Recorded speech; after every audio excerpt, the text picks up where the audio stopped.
बिस्मिल्लाहिर्रहमानिर्रहीम। Welcome to medical world by A. आज का हमारा टॉपिक है डीप वेन थ्रोम्बोसिस, जिसे हम शॉर्ट फॉर्म में कहते हैं डीवीटी।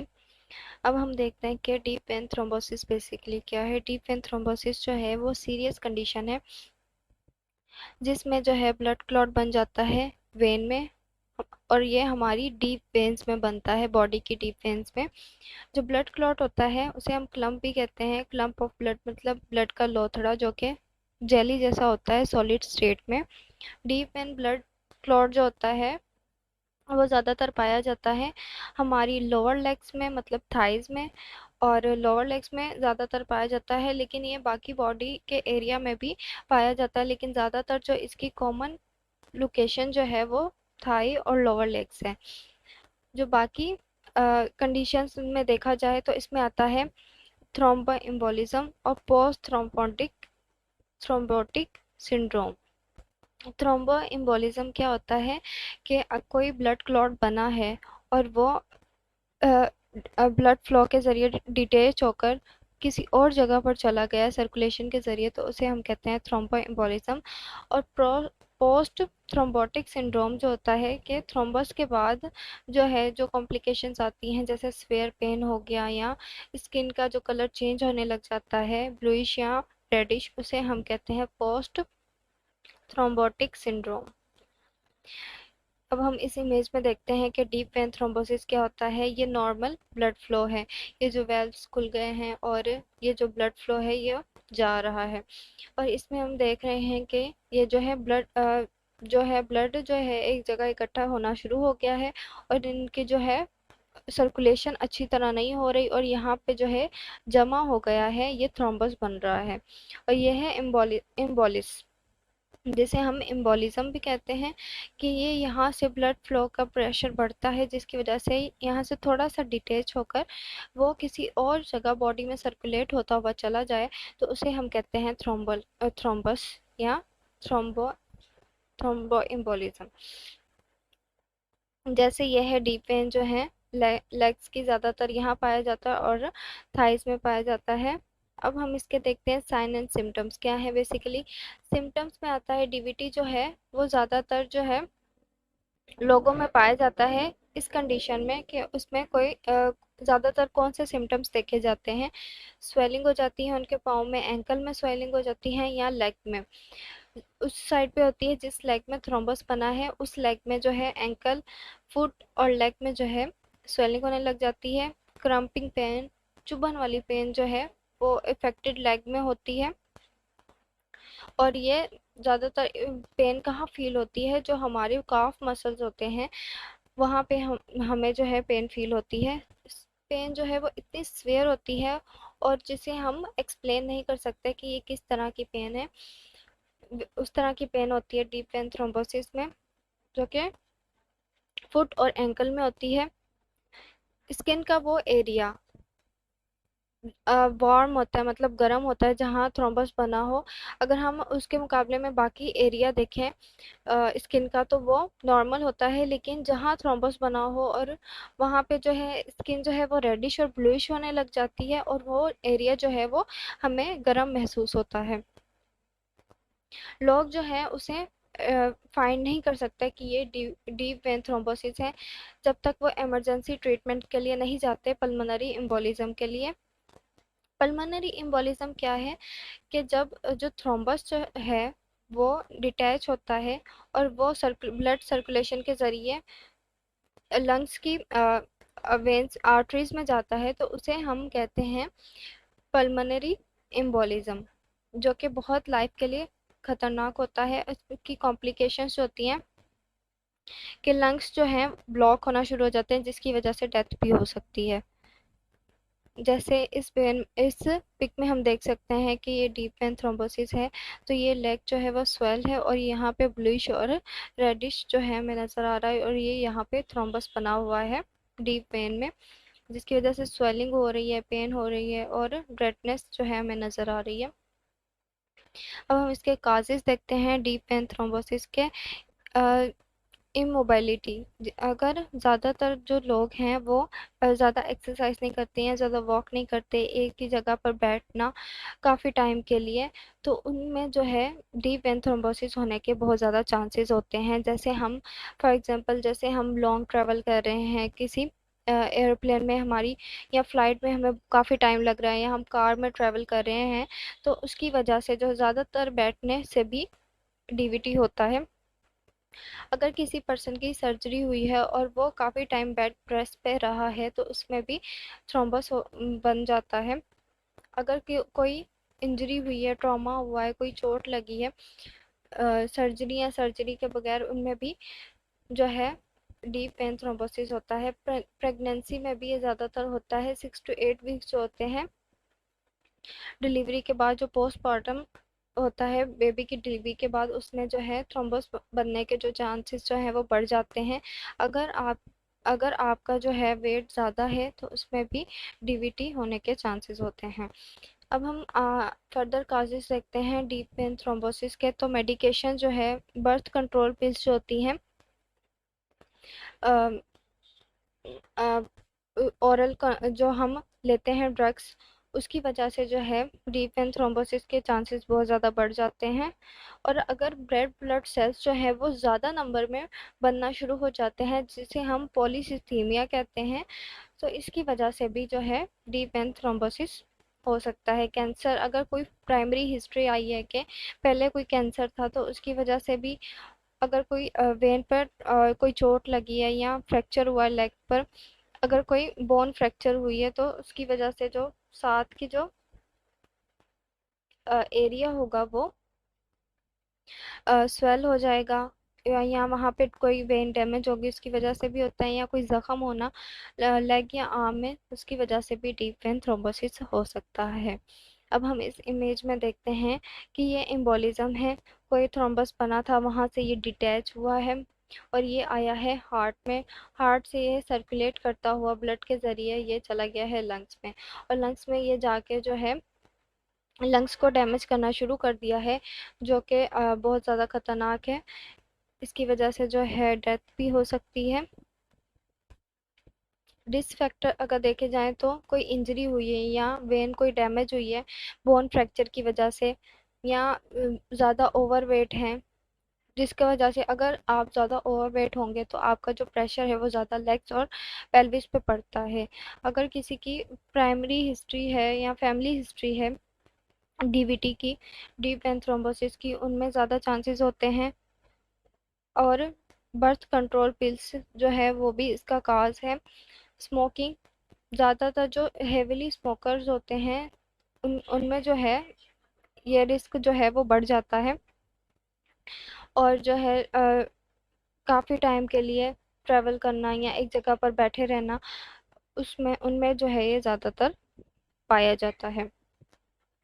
अब हम देखते हैं कि ये नॉर्मल लेग है, और ये जो है ये जो दूसरी लेग जो है ये स्वेल हुई हुई है, और इसमें जो है पेन ज़्यादातर देखी जाती है, और ये जो एरिया है ये रेडिश और ब्लूइश जो हो जाता है। अब हम यहाँ पे देखते हैं तो ये, और जहाँ भी थ्रोम्बस बनता है लोअर लेग में या थाइस में, जहाँ भी थ्रोम्बस बनता है तो वहाँ पे जो है स्वेलिंग नहीं होती, उससे लोअर पार्ट में होती है या कहीं और स्वेलिंग होती है, लेकिन उस पार्ट में वो पार्ट ना रेडिश और ब्लूइश होता है बल्कि कहीं और होती है। जैसे यहाँ पे देख सकते हैं कि थ्रोम्बस जो है वो यहाँ पे बना है, लेकिन जो स्वेलिंग है वो लोअर पार्ट में हो रही है। अब हम टेस्ट और इन्वेस्टिगेशन कैसे करते हैं कि ये डीप वेन थ्रोम्बोसिस है। मेडिकल हिस्ट्री लेते हैं फर्स्ट ऑफ ऑल, जिसमें हम देखते हैं कि पेशेंट की हेल्थ कैसी है, ज़्यादा हेल्दी तो नहीं है, और उनसे पूछा जाता है कि आप जो है मेडिसिन में क्या इस्तेमाल कर रहे हैं, उनकी जो प्रिस्क्रिप्शन मेडिसिन जो होती हैं वो कौन कौन सी ले रहे हैं, और जो अगर कोई सर्जरी तो नहीं हुई जिसकी वजह से वो काफ़ी टाइम के लिए बेड रेस्ट पर रहे हों, कोई इंजरी हुई हो पेशेंट को, और पेशेंट जो है या उसको कोई कैंसर हो जिसकी वजह से जिसका ट्रीटमेंट हुआ हो। फिजिकल एग्ज़ाम जब हम करते हैं तो उसमें क्या देखते हैं, फिजिकल एग्ज़ाम में जो देखते हैं डॉक्टर जो है वो लेग को चेक करता है, जिसका साइंस देखे जाते हैं कि इसमें डीवीटी है या नहीं है। ब्लड प्रेशर को देखा जाता है हार्ट और लंग्स के। जब हम डायग्नोज करते हैं टेस्ट को, तो डॉक्टर जो है वो रेकमेंड करता है टेस्ट पता लगाने के लिए, कि ये कंफर्म करने के लिए कि ये डीप वेन थ्रोम्बोसिस है या नहीं है। अब हम फर्दर देखते हैं कि इन्वेस्टिगेशंस के कौन कौन से तरीके हैं जिससे हम डायग्नोज करते हैं डीवीटी को। अल्ट्रासाउंड जो है वो मोस्ट कॉमन जो है यूज़ किया जाता है टेस्ट डायग्नोज करने के लिए डीप वेन ब्लड क्लॉट्स को। अल्ट्रासाउंड जो है वो साउंड वेव्स होती हैं जो कि आर्टरीज और वेन्स में जो ब्लड फ्लो होता है उनकी इमेज लेता है या पिक्चर लेता है, जो कि इफेक्टेड लेग होती है। उसके बाद हम दूसरा जो देखते हैं टेस्ट वो है डी डाइमर टेस्ट। जो डी डाइमर टेस्ट क्या होता है, ये टेस्ट मेजर करता है जो ब्लड के जो सब्सटेंसेस हैं जो रिलीज होते हैं, और जो ब्लड क्लॉट जो है वो डिजॉल्व हुआ होता है, उससे हम पता लगाते हैं कि जो टेस्ट है उसमें अगर हाई लेवल हमें ज़्यादातर जो सब्सटेंसेस देखने को मिलते हैं, तो इससे पता चलता है कि पेशेंट का जो है वो डीप वेन ब्लड क्लॉट है। वेनोग्राफी, थर्ड नंबर टेस्ट जो है हमारा वेनोग्राफी है। इसमें हम क्या देखते हैं, ये टेस्ट जो है अल्ट्रासाउंड जो है, अगर अल्ट्रासाउंड पे हमें कोई भी क्लियर इमेज नहीं मिल रही, कोई क्लियर डायग्नोस हमें नहीं मिल रहा, तो हम डाई जो है वो इंजेक्ट करते हैं वेन में, और हम लेग का जो है एक्सरे करते हैं। जब डाई जो है वेन में विजिबल नज़र आती है एक्सरे में जब हम करते हैं, तो एक्सरे जो है वो ब्लड फ्लो को दिखाता है कि वेन में अगर स्लो नज़र आ रहा है ब्लड फ्लो, तो इसका मतलब है कि कहीं क्लॉट बना हुआ है। अब इसकी वजह से कॉम्प्लिकेशंस कौन सी होती हैं, पल्मोनरी एम्बोलिज्म। पल्मोनरी एम्बोलिज्म क्या होता है, जो कि ब्लड वेसल्स में जो ब्लड वेसल्स हैं लंग्स की वो ब्लॉक हो जाती हैं किसी ब्लड क्लॉट की वजह से, या वहाँ आकर कोई ब्लड क्लॉट सर्कुलेशन के ज़रिए आकर लंग्स में कोई फंस जाए, जिसकी वजह से जो है लंग्स की जो वेसल्स हैं वो ब्लॉक हो जाती हैं, उसे हम कहते हैं पल्मोनरी एम्बोलिज्म। और ज़्यादातर लेग में जो है थ्रोम्बस पाया जाता है, वहाँ से प्रेशर ब्लड प्रेशर की वजह से ब्लड जब प्रेशर से सर्कुलेट होता है, तो वो थ्रोम्बस जो है वो डिटैच होकर, जिसे हम एम्बोलिज्म कहते हैं, वो जाकर लंग्स में कहीं चला जाता है, जिसकी वजह से लंग्स के जो वेसल्स हैं वहाँ पे ब्लॉकेज हो जाती है। पल्मोनरी एम्बोलिज्म जो है वो बहुत ज़्यादा खतरनाक है।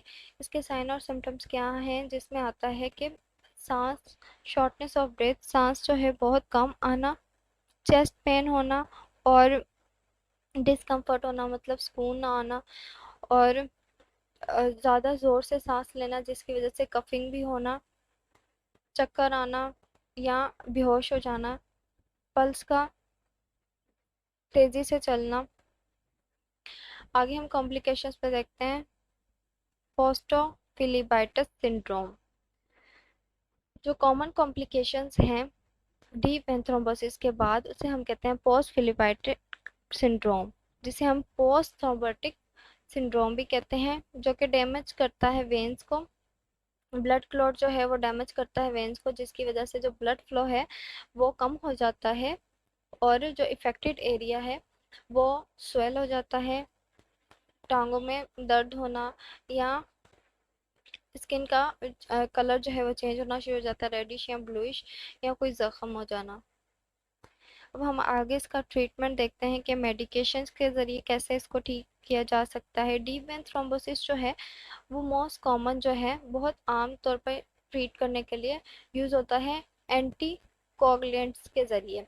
एंटी कोगुलेंट्स क्या होता है कि ये ब्लड को थिन करने में हेल्प करते हैं। ये मेडिकेशन होती है जिससे ब्लड जो है वो थिन होता है, जिसमें जो मेडिकेशन है उसमें है हाइप्रिन और वार्फिन।